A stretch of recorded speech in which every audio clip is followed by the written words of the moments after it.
FM 803. Traffic every 10 minutes. Rich Simonson, what do you have for us? Well, not a bad ride, actually, Gary. North of town, Route 3 south is fine from the border to 128, Route 1 south, usual lights up.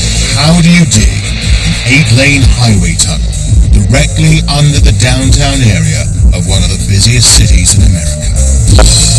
And how do you do it without disrupting the daily life of that city? It would be like a mechanic giving your car a full service as you're driving along the freeway. Impossible? You would think so. But it's just been done.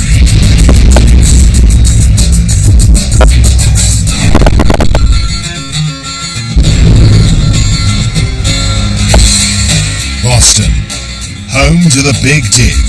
One of the largest, most technically challenging and expensive public works projects in American history. When it's complete, it'll have cost nearly $15 billion, taken 20 years, and changed the face of one of America's oldest cities. It's a collection of mega projects. It's like a mega project. But the Big Dig is more than a giant construction project. This is a story of dogged determination and the sheer audacity to think the unthinkable. But the engineers will make mistakes. I can assure everybody that there is not a 3-foot-9 gap in the Ted Williams Tunnel. They will narrowly avoid disaster. To this day, we still don't know exactly what happened. And they will go head-to-head with the local community. I don't want anything from you except what is due me, and that is 8 hours sleep a night. Boston lies on the east coast of America and is the capital city of the state of Massachusetts.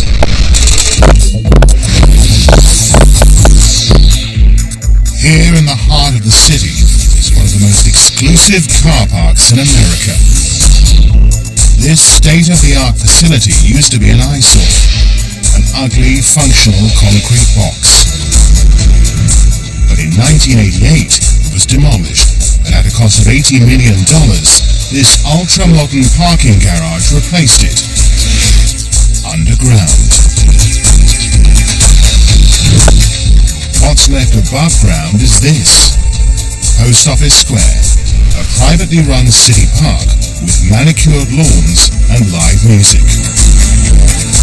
The ethos behind the rejuvenation of Post Office Square is simply that some things in life are worth paying for. Now try doing that to a 2-mile-long 6-lane highway and you get an idea of the Boston Big Dig.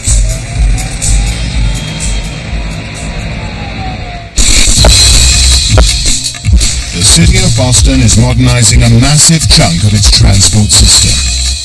Instead of a parking garage, this time the city is tearing down an entire elevated roadway built in the 1950s and replacing it underground with a state-of-the-art highway tunnel. The space created will provide 27 acres of public parks, plazas, and open spaces.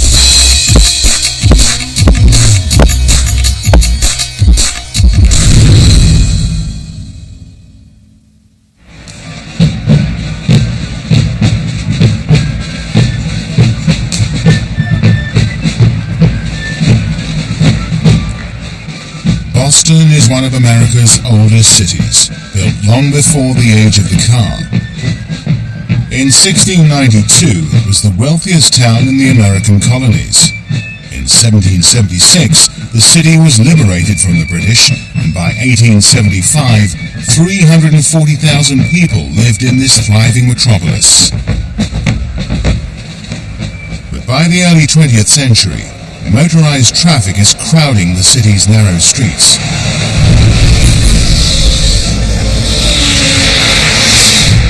And by the 1950s, the car is strangling the city. A solution has to be found. Over the next decade, Boston is brutally redeveloped. A network of new roads is built through the heart of residential areas, displacing 20,000 people. The main feature of the so-called progress is an elevated 6-lane expressway that rips its way through the heart of Boston. A structure like that was considered to be a sexy thing. Cars are up in the sky, people are down on the ground. With the logic that you could drive into the city on this elevated expressway and you could drive off the ramps, park directly below it, and walk to your job. The reality, however, is very different. It effectively cuts the city in half, creating a dank, dark and dirty space beneath it, and it doesn't even solve the traffic problems. By the 1960s, this highway in the sky is carrying its design capacity of 75,000 vehicles a day. By the 1980s, 200,000 cars and trucks congest central Boston each day, and the artery is jammed up to 14 hours of every 24. 613 WBC's traffic on the 3s with Steve Scalish, and what's new now? Well, nothing new really. It's just miserable out there. In fact, this has been a continuous rush hours from the morning all the way through to now. It just hasn't let up. It's an unmitigated disaster, but help is at hand. Fred Salvucci, a graduate from MIT, works for the Boston Redevelopment Authority. He is vehemently anti-highways and is searching for a way to solve the problem. Over the coming months and years, Salvucci develops a plan to redesign the city's transportation network. The idea is to connect the airport with South Boston by digging a tunnel under the harbor and continuing that tunnel through to I-90, the interstate highway heading west. Also, to remove the elevated roadway and tunnel directly underneath the downtown area, replacing the existing bridge over the Charles River with a new one. It is dubbed the Big Dig. In terms of its scale, the Big Dig is one of the largest civil engineering challenges ever undertaken in the US.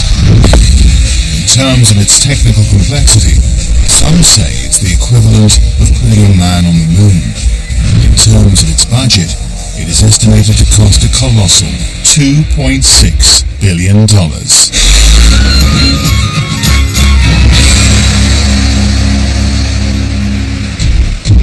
1975, Fred Salvucci becomes Secretary for Transportation for the state of Massachusetts. Motivated by a desire not to repeat the mistakes of the past, he begins to sell the idea of the Big Dig to the people of Boston.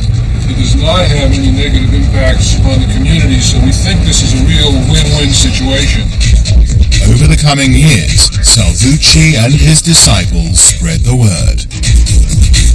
Having secured public support, he travels to Washington for federal funding, but the idea is initially ridiculed.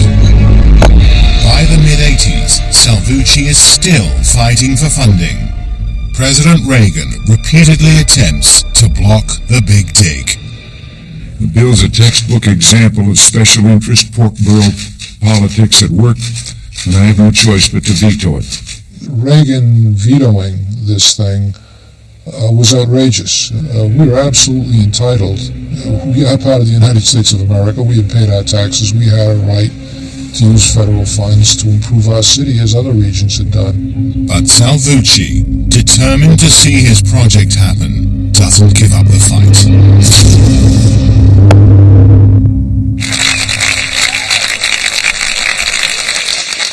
In April 1987, funding is finally won in Congress by a single vote. Since its conception, the Big Dig has taken 16 years to gain federal funding. In a victory for perseverance. With funding secured, construction gets underway, and the real problems begin.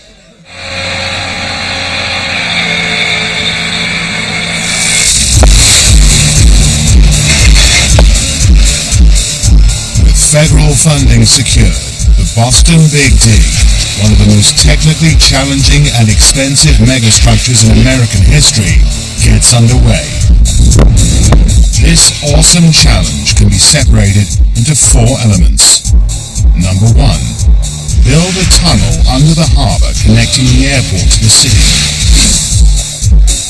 Number 2. Continue the tunnel under South Boston and the Fort Point Channel, connecting it with the Interstate Highway I-90.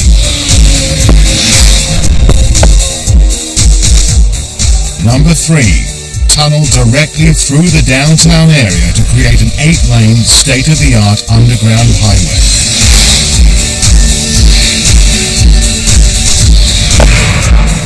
Finally, replace the existing crossing under the Charles River with the widest cable-stayed bridge in the world. After a decade on the drawing board, the estimated budget has more than doubled from its original $2.6 billion to $5.8 billion. But on December the 19th, 1991, the Big Dig breaks ground, tunneling across Boston Harbor. A super scoop, the world's largest marine excavator, digs a trench 3/4 of a mile long between Logan International Airport and the South Boston waterfront. 890,000 cubic yards of rock and mud, enough to fill the Red Sox Stadium twice over, is removed from the harbor floor and unceremoniously dumped on an island in the harbor. Once complete, this enormous trench will house 12 steel tunnel sections. 400 miles and 5 states south in Baltimore, Maryland, the steel tunnel sections are being built. Each one weighs 33,000 tons, is 325 feet long, 40 feet high, and 80 feet wide. When complete, all 12 are floated up the coast to Boston. We were very, very expectant, like parents almost, waiting for the firstborn to arrive.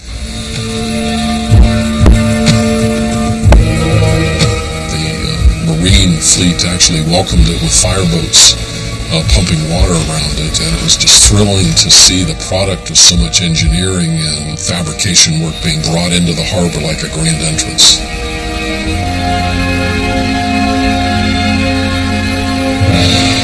Once in South Boston, each steel tunnel component is docked at a shipping terminal and outfitted with 4 concrete reinforced lanes. 2 for eastbound traffic, 2 for westbound traffic. Once the work is complete, the sections are floated out into Boston Harbor by a massive barge until they lie exactly over the trench. Concrete is poured into each section so that it sinks, guided precisely by GPS and laser systems into the trench. It's a nail-biting maneuver with less than 1 inch of room for error. It went very predictably. The result of a job looking easy and going well is good planning. Every large job should be planned at least twice to make sure that you've covered all the bases. But they didn't cover all the bases. The tunnel is 3 feet 9 inches short. And I remember the day that this occurred, and the engineering manager at the time came into the project director's office, to Peter Zook's office, because he needed to tell him that we had this discrepancy of 3 feet 9. And I remember Peter Zook at the time telling the engineering manager in a very nonplussed way, he said, "Tony, there's an old adage, measure twice, cut once." It's a glaring error and not a great start to the project, but the engineers take it in their stride. The solution is to extend the land-based tunnel on the South Boston side to meet the shortfall. So the obvious answer was just extend the cut and cover tunnel from land to meet the immersed tube tunnel. I can assure everybody that there is not a 3 foot 9 gap in the Ted Williams tunnel. On December the 15th, 1995, the tunnel is finished, named after Boston's baseball hero, Ted the Kid Williams. This element of the Big Dig is complete. Now the Ted Williams Tunnel must be connected to the existing Interstate Highway I-90. But instead of building a 6-lane eyesore across South Boston, the team, learning from the mistakes of the past, go for the more costly option of tunneling their way through. Fred Salvucci, the father of the Big Dig, is vehemently anti-highway, and he is adamant that the project will disrupt the city as little as possible.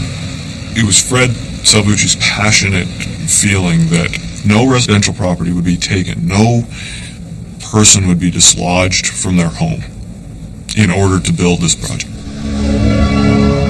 But to go underground presents a major headache for the engineers. Lying directly in the path of the tunnel is the Fort Point Channel, a vast unused shipping basin, once the site of the Boston Tea Party.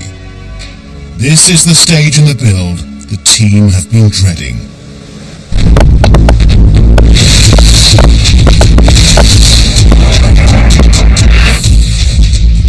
The problem is that the space available for construction is extremely tight. On one side is the factory of a major company, and on the other, the US Postal Service. Neither can be disturbed. In the only space available, the team decide to dig a huge construction pit known as a casting basin. It'll be 1,100 feet long, 300 feet wide, and 60 feet deep. So large, you could dock 3 Titanics in it. Well, right now we're in the center of the old casting basin site, a restored surface now on the edge of Fort Point Channel. There was no place in the city of Boston more active than Fort Point Channel during peak construction from 97 to 2001. It was a beehive of activity. You saw more crane booms in the air. In fact, sometimes you could try to look across the channel and you couldn't even see the other side.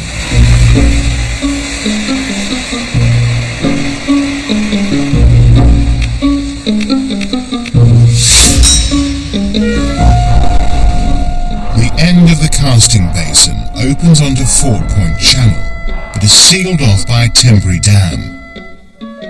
Inside the casting basin, they will construct 6 concrete tunnel sections to cross the channel.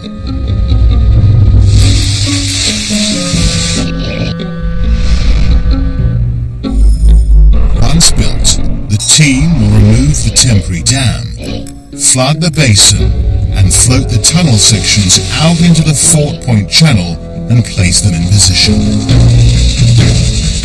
It's as ambitious as it is costly, and there's no alternative. This is the linchpin to the entire project. A problem here will delay connecting the tunnel to Interstate 90 and have a massive impact on the schedule and the budget. To up the stakes once more, the team confront the next major problem. Boston has America's oldest subway system. Running across Fort Point Channel is the Red Line.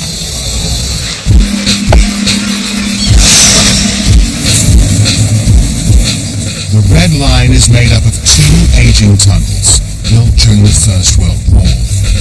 They lie just 26 feet beneath the bottom of the channel. The Big Dig's tunnel has to go across the bottom of the channel, but over the Red Line. The team must devise a way of laying 6 concrete tunnel boxes just 4 feet above the subway, without crushing it. One section alone weighs more than 50,000 tons. To add to the problem, the Red Line will continue to operate throughout the entire construction, carrying 218,000 commuters every day. A collapse in the subway walls would result in the death of thousands and the flooding of the whole of downtown Boston. And just at that time is when Chicago experienced probably one of the greater municipal disasters in this country's history. A construction team driving piles beneath the Chicago River accidentally pierce a network of freight tunnels that run 40 feet beneath the streets of Chicago. 200 million gallons of river water pours into the tunnel system before reaching equilibrium.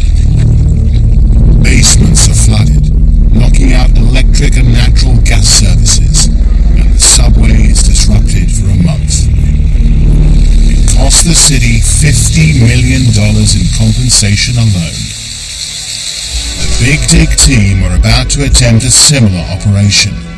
But this time, if things go badly wrong, it won't be a river that comes flooding in, but the Atlantic Ocean.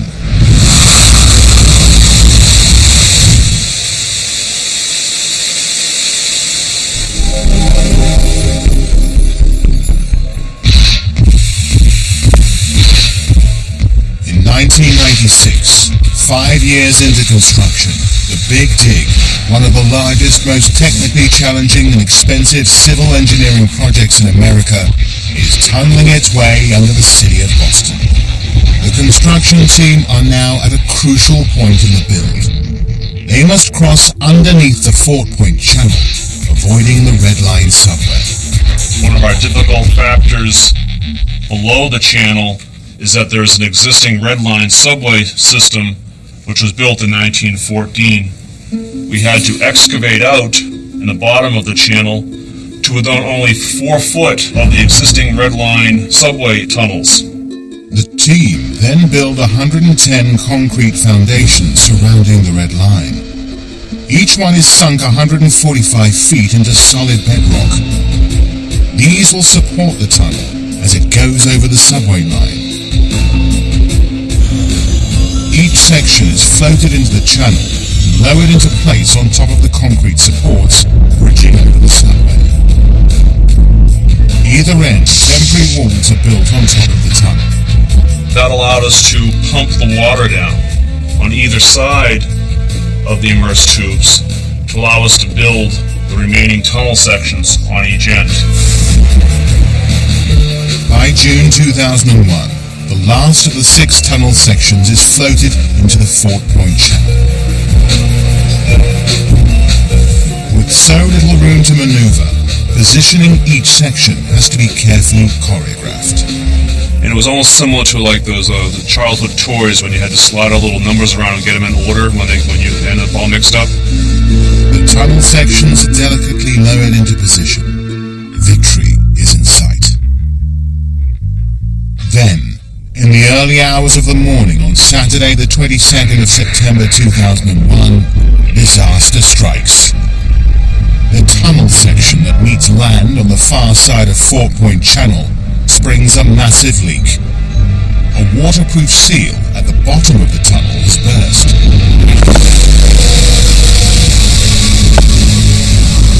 70,000 gallons of the Atlantic Ocean starts to pour in every minute. When we got here, it was like nothing I've ever expected. The amount of water we had coming in was demoralizing. It was incredible how much water we had coming in. I thought we could handle about anything that came at us, and Mother Nature kicked our butts. With one side of the immersed tunnel rapidly filling with water, it creates an imbalance of pressure. If left unchecked, it has the potential to dislodge the tunnel sections from their foundations. If one section, weighing as much as a battleship, falls on the Red Line, it would spell disaster for the project and the city of Boston. If the tunnel had dislodged, we would flood downtown. Tunnels would come off their caissons. It could go down on the Red Line and flood the Red Line. Those would be the 2 major catastrophes.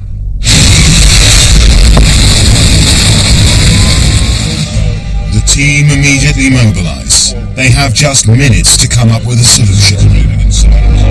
They decide to open the bulkhead doors between the tunnel sections to deliberately flood the entire tunnel and casting basin to equalize the pressure. It means ruining construction equipment, but there's little choice. And it works. The pressure is relieved, and the tunnel stays in place.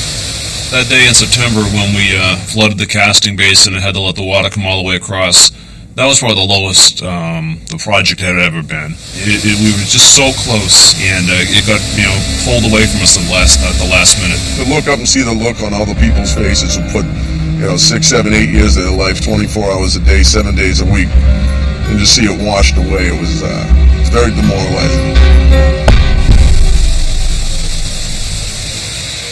work doesn't get back into full swing for more than 3 months. It's a major setback that costs an estimated $10 million. But it could have been a lot worse. By mid-January 2002, work continues on the tunnel, but they're behind schedule. The estimated budget has increased to $14 billion, and the public's confidence in the project is waning. But the problems are not yet over. Not by a long shot.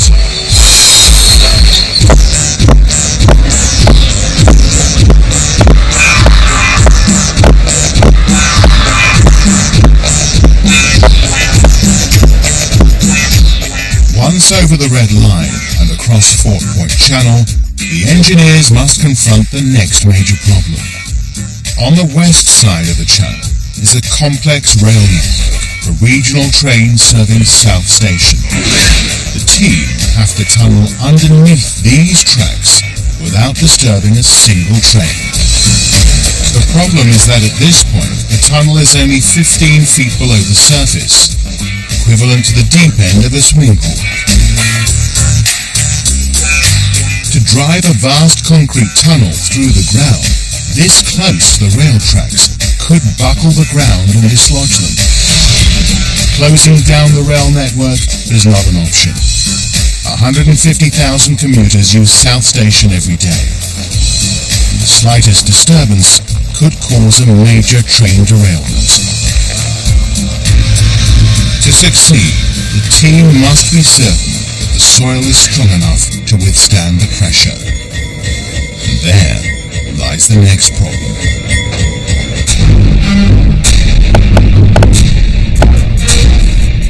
Since the 1630s, the city of Boston has been expanding into the harbor.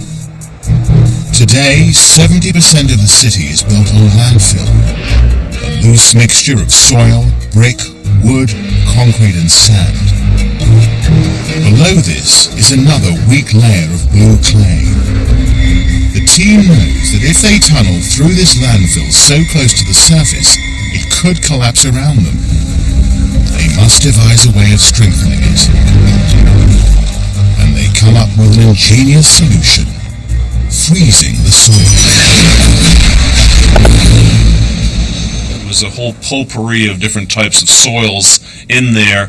Nothing was uniform. There was no way to really solidify it, except for someone threw out the idea of, let's freeze it. Hundreds of thin pipes are threaded into the ground around the rail tracks up to a depth of 43 feet. Salt water, chilled to 32 degrees Fahrenheit, is then circulated through the pipes, gradually drawing heat out of the soil until it freezes solid. Once the soil is frozen, the team create a vast construction area known as a jacking pit. Inside it, they cast a concrete tunnel in sections.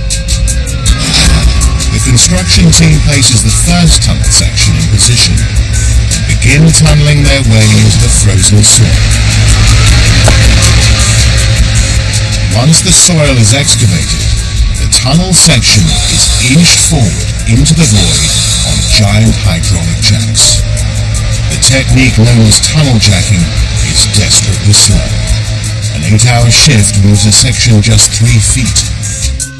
In some areas, we were only 15 foot below the surface of the track bed as we pushed this tunnel structure the size of a high school gymnasium underneath the tracks themselves. Throughout the entire process, 150,000 commuters pass overhead every day and know nothing of what is going on beneath them. It takes 15 months to jack the tunnel until it meets the Interstate 90. And in January 2003, the connection is open to the public. Let's give them the round of applause that they deserve for building this project.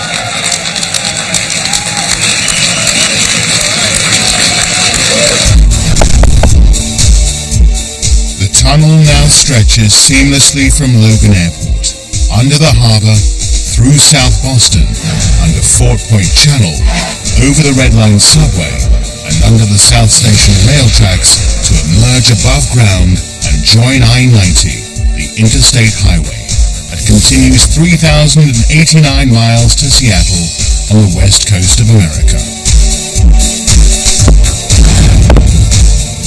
With the new connection, traffic heading for the airport from the south and west of the city no longer goes through the downtown area. For the first time, tangible benefits of the Big Dig are recognized by the public. But the celebrations are short-lived. As the team tunnel through the downtown area, the next battle is with the local community.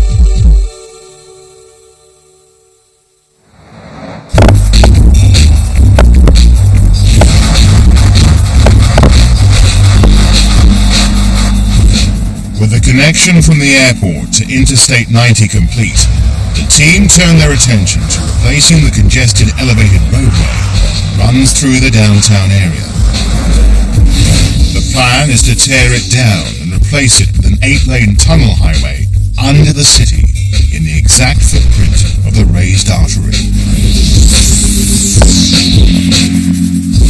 Road tunneling is nothing new.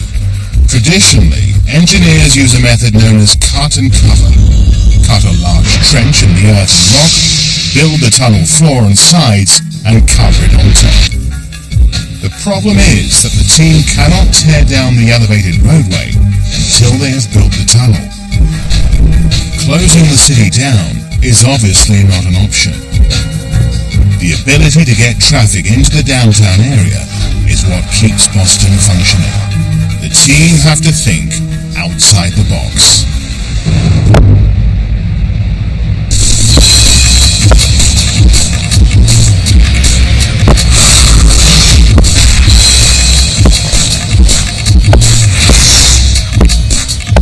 And there are two additional problems. How do you tunnel through landfill without the foundations of high-rise buildings weakening or even collapsing? Another problem is the water table, which in Boston is so high, it'll be more of an underwater tunnel than an underground one. The team comes up with a plan. They will underpin the existing elevated highway, allowing the traffic to continue using it, while they tunnel directly underneath it. It sounds simple, but it isn't. The trick is using a thick liquid known as slurry that is half the density of concrete. Slurry is a mix of volcanic clay and water and is used to stabilize the soil where it's weak or the water table is high. The team need to build a supporting wall that will take the weight of the entire elevated roadway. To do this, they dig a line of trenches. Each one is 10 feet wide, 3 feet thick, and excavated in some cases 140 feet down to bedrock. As the weak soil is removed, the cavity is filled with the slurry, which because of its density prevents the hole from collapsing. Then massive steel support beams are placed either end of the trench to reinforce it. Eventually, concrete is poured in, and the slurry is pumped out. The concrete sets solid, and what is left is a reinforced concrete wall. Repeat this process hundreds of times either side of the elevated artery, and you have a 3-mile-long supporting wall that not only bears the weight of the entire roadway, but becomes the tunnel walls. It was a jacking system that literally take on the weight of the existing highway. The weight then would be transferred to the new structure, and in the end, the new structure was now holding all the weight that the old structure used to hold. You cut away the legs, and nothing moves. This was done 68 times all the way through the downtown area for a 6-lane elevated highway. In total, the team jack up 552,000 tons of steel and concrete, more than 1.5 times the weight of the Empire State Building. Throughout the entire process, the heavy traffic above inches forward on the elevated roadway, none the wiser.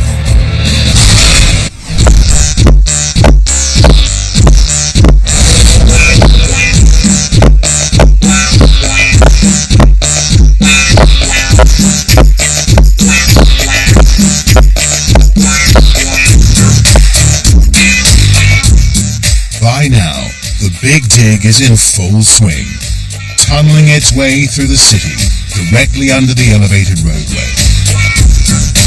5,500 people are employed every day on the project, and payroll and production costs exceed $3 million a day. Construction crews work around the clock, 6 days a week. 5,000 hard hats are issued every working day, and 150 cranes punctuate the skyline. Tunneling through downtown Boston is like being on an archaeological dig. We would be 6 feet off of a building foundation over here, or maybe 10 feet off the corner of another building over there. It soon becomes clear where the city limits once lay. We did run across seawalls and wharf pilings and foundations of all types. Occasionally you'd run into, say, porcelain and other materials in little bottles and things. The opportunity to dig through one of America's oldest cities sets the real archaeologists scrambling for their trowels.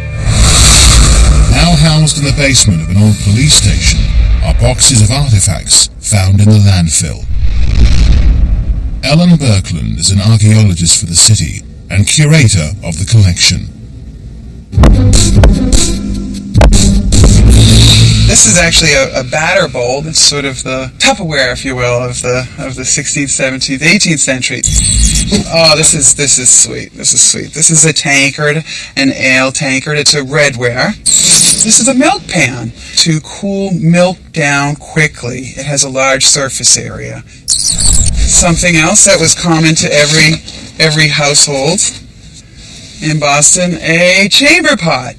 They didn't have indoor plumbing back in the 1600s. We have a bone-handled knife, sweet little fork, and part of a metal knife. And of course, the cigarette butt of the 16, 17, 18, 1900s, tobacco pipes. And we find thousands of fragments of white ball clay smoking pipes. It was an opportunity that we'll never see again. We were able to go in and systematically look at an urban area and carefully excavate the past lives of those early Bostonians. Back in the present day, the Big Dig team is tunneling its way through the city. By now, modern Bostonians are complaining that the build is taking too long and costing too much. The original $2.6 billion estimated budget has increased fivefold to an incredible $14.6 billion. Locals have been living in the construction site for nearly a decade. One community affected is the North End, Boston's historic Italian quarter. This is now the Big Dig's front line, and local resident Nancy Caruso has led the fight to make sure the community gets a fair deal. You know, engineers are funny people. You either mesh with them and they understand you and you can talk, or they're in their own world and they're going to do it their way, even though they'll say to your face, "Oh yes, I understand." The residents first met the construction team back in 1993. We had only one question that we want to resolve: no 24-hour construction, period. Our demand was simple, and it was really very reasonable, we thought. We want 8 hours sleep, no noise between 11 o'clock at night and 7 in the morning. They didn't listen to us. It took us 3 years before we got their attention and they got religion. Realizing that they have to work with the community, the team bends over backwards to accommodate their wishes. But it's a hard pill to swallow. Yeah, I can't deny this frustration, sure. I mean, in your weaker moment, you say, gee, if they just closed the city for a few years, I'd get this in the ground and be done with it. This process, known as mitigation, has cost almost a third of the entire budget. We changed designs repeatedly in order to accommodate their needs. Now, did that have an effect on the cost of the project? Absolutely. The dollar cost to the agency goes up, but the total cost to society goes down because you're cleaning up after yourself. You're not dumping these problems on others.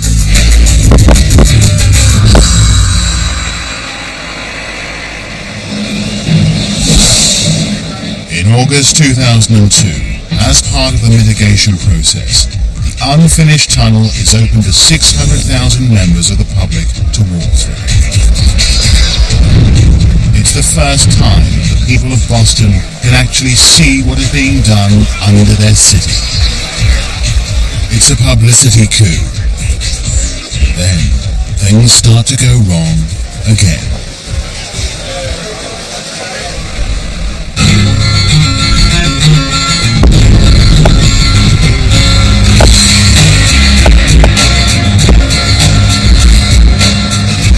In 2004, the Big Dig, one of America's largest and most technically challenging public works projects, is nearing completion.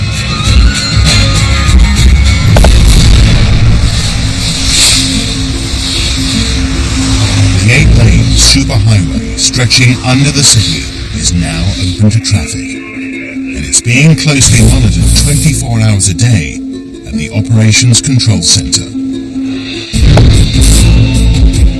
This state-of-the-art facility contains one of the most advanced electronic traffic monitoring systems in the world.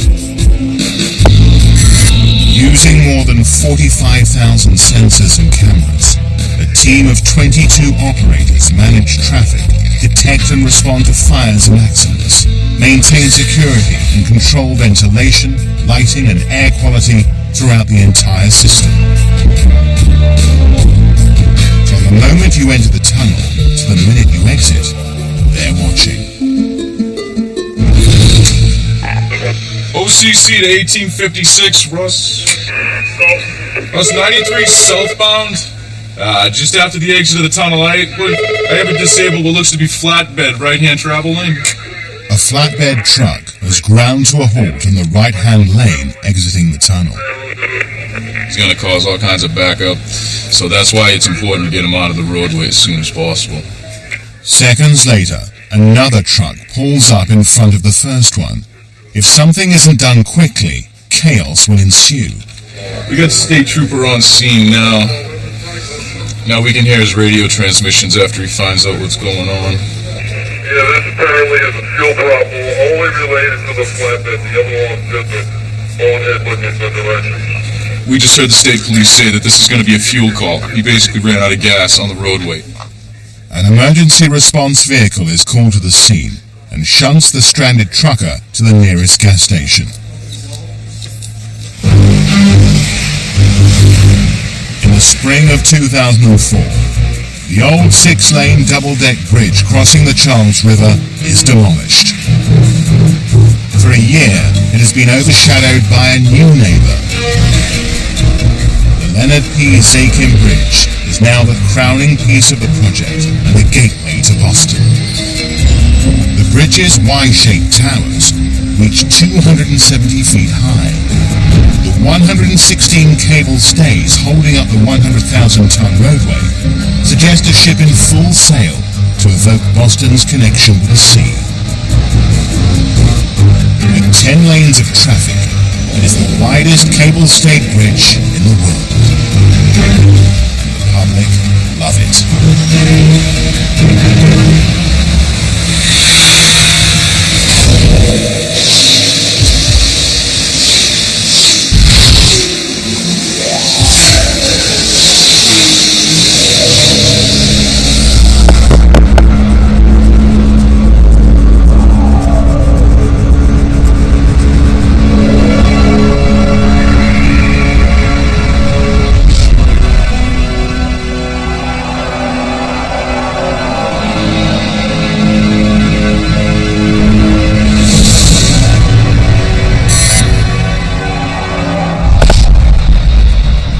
By the summer of 2004, construction of the Big Dig Tunnel is nearing completion. It has been over 17 years since the project's funding was first approved, and the team are nearly home and dry.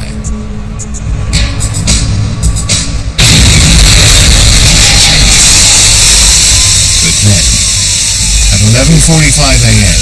on September the 15th, 250 gallons of water a minute comes bursting through the wall of the northbound tunnel, 70 feet below ground, in downtown Boston. I was actually in a meeting with the engineering managers, and we looked at each other and said, water coming into the I-93 tunnel.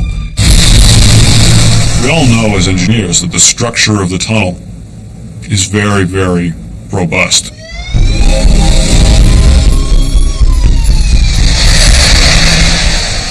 Two of the highway lanes are cordoned off, and traffic backs up for miles while the team of engineers investigate. Initially, they think it's a burst water main or a fire hydrant. And the immediate thought was, is there a utility breach somewhere at the surface? Because no one would have thought in their mind that this was actually a leak in the wall. But it is. It's soon realized that the billion-dollar tunnel has developed a serious flaw. That evening, the team closed the tunnel and removed the tiled panel from the offending room. It's discovered that the huge pressure of groundwater has forced an 8-inch hole in the slurry wall, and it's flowing in fast. And at the equivalent of 7 stories below street level, the groundwater pressure is immense. By 9 o'clock that evening, a temporary patch has been forced into the hole, and the flow diverted. I can tell you personally, I'm outraged. I'm absolutely outraged. With the press and politicians baying for blood, public confidence in the Big Dig plummets, especially when it's discovered that the defect is a construction flaw in the slurry wall. What we had in the breach panel of September 15th is when that slurry wall was actually constructed, some of the slurry mixture was trapped in the concrete mixture. There was a weakened section of concrete. The water pressure was able to, over time, work its way through this slurry and forced out a hole in the concrete wall of about 8 inches in diameter. But if there is an imperfection in one slurry wall, how many other flaws might there be? Work is now ongoing to make sure there are no other hidden surprises. Just the disappointment of having a flaw manifest itself in such a disruptive way. It's an imperfect world. You strive for perfection. You want everything to be right all the time, and disappointment is really the key. By mid-2005, the team is still trying to swing public opinion, but it's an uphill struggle. To make matters worse, the state of Massachusetts alleged poor construction management in some parts of the Big Dig. And federal prosecutors investigate allegations that the largest supplier of concrete to the project delivered substandard goods. The allegations are strongly denied.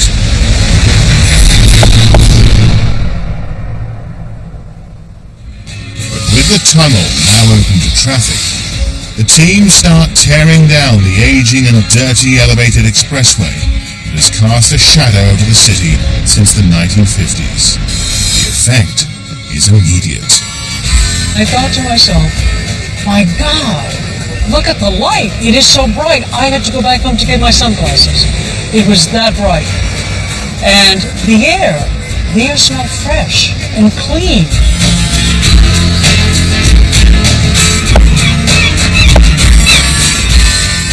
In place of the elevated roadway will be 27 acres of tree-lined public parks, plazas, and open spaces.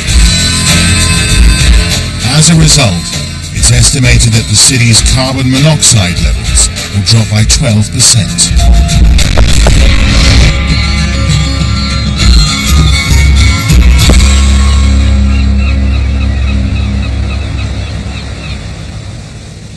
Even the dirt from the Big Dig is being put to a good cause. This is Granite Links Golf Course in Quincy, just 8 miles south of Boston. Before the Big Dig, this was a disused landfill site. But over the last decade, 13 million tons of earth has been dumped here. That's up to 1,200 truckloads of dirt every day. Today, the 400-acre site has been landscaped into 2 semi-private professional golf courses.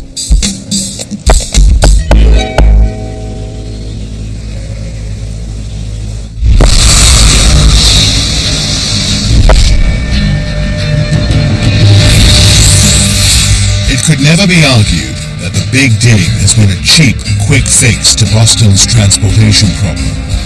At an estimated final cost of $14.6 billion, the project will end up being more expensive to build than the Panama Canal and Hoover Dam combined. There are so many indicators out there by those who are truly in the city and use the infrastructure that this is a world of difference, and it absolutely was worth it. It's been a tremendous team effort. That's probably the key. 20 years seems like a long time, but you look at what has gotten built, and it's been a terrific opportunity. But the Big Dig is unique. It has advanced our understanding of engineering and set a benchmark for how major urban construction projects of the future will be done. The last 13 years of tunneling through downtown Boston has transformed the city without a single home being destroyed.